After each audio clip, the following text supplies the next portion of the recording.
When we hear the word negotiation, the first thing that comes to mind is negotiation between business owners, traders, or even countries.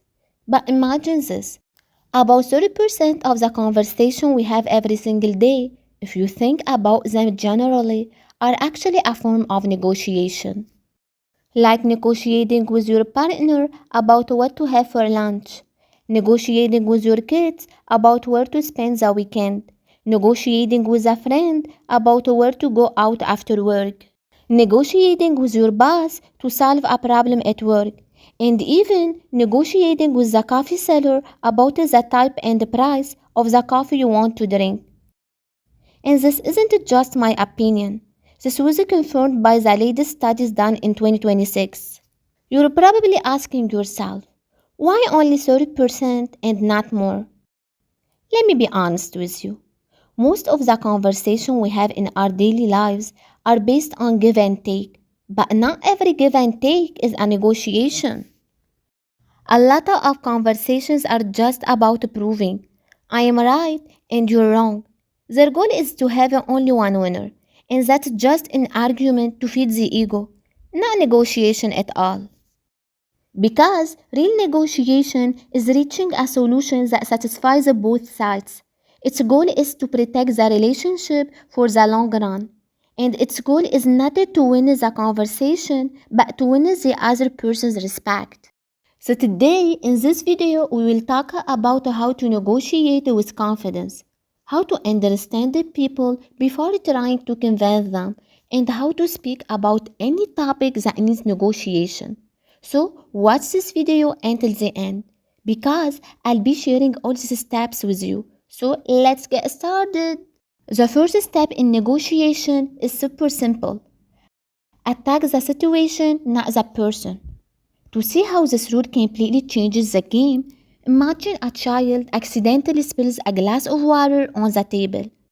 Scenario 1. The father yells and says, "You are so careless.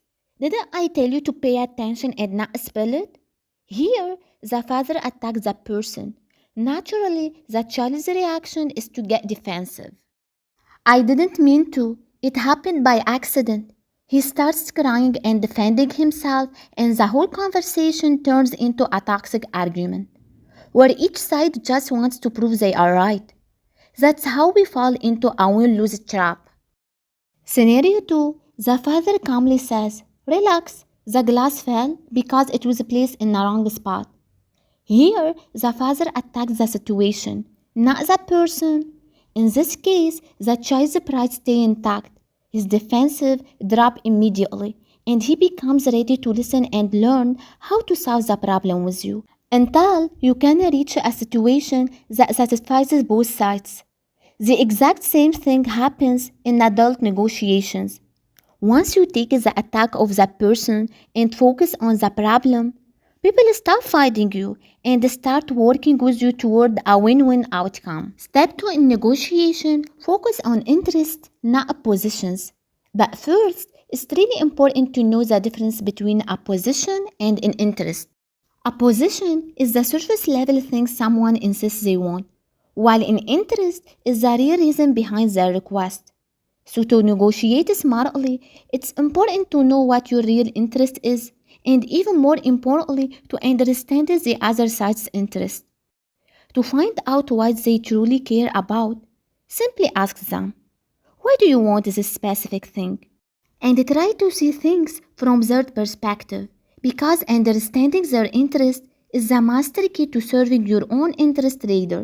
For example, imagine two students arguing over the last apple given by their teacher, with both sticking to their position. "I want the apple." The teacher in this case dealt with the positions. So she cut the apple in half and gave each student half an apple. But when we asked about their interests, it turned out the first student wanted the flesh of the apple because he was hungry, while the second student only wanted the peel to run an experiment. But because they stuck to their position, each got only 50% of what they wanted. Whereas if they had asked and focused on interests, each of them would have received 100% of what they needed, without either side making a sacrifice. So next time you find yourself in an argument, forget the question, why do I want? And ask yourself, what is my real interest and the other side's interest in this specific situation? Step 3 in negotiation, practice active listening. Most of us grew up with a wrong idea. If we listen to someone sharing an opinion different from ours, we consider as if we are agreeing with them. So we immediately interrupt and tell them, you're wrong. And instead of understanding them, we switch to a direct attack. But active listening doesn't just mean staying quiet or agreeing. It means listening to what lies behind the words and asking open-ended questions to understand, not to confront. What does that mean? It means instead of asking a closed question like, can you lower the price? Replace it with an open question.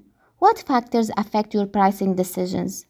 Simply put, you switch the word can you with what factors. This way, you aren't confronting the other person or judging them, but give them a space to speak comfortably, so you can understand their real motives and build a proper solution. Step 4 in the most important negotiation, identify your best alternative before you start. In negotiation, there is a famous concept called BATNA. Simply put, it means what is your plan B if the negotiation doesn't work out and you don't reach a solution that satisfies both you and the other side. Because believe me, a person who enters a negotiation without an alternative is the weakest party in negotiation. They end up forced to accept unfair conditions or give up their rights just because they are afraid of losing the deal entirely. That's why before entering any negotiation, for example, a job contract negotiation, ask yourself, what is the second option I can turn to if we don't agree? Is there another company or a backup plan that covers me if an agreement isn't reached? So once you have this good alternative, you get much more leverage and patience in the negotiation. And you discuss things calmly, without stress and with total confidence. And this will reflect on the other party who will sense that you aren't pressured or afraid of rejection. And that is where the power lies, because simply put, you stop negotiating from a position of need and start negotiating from a position of power. Okay guys, if you liked my video, please don't forget to subscribe to my channel and like this video and comment below this video. Thank you for watching.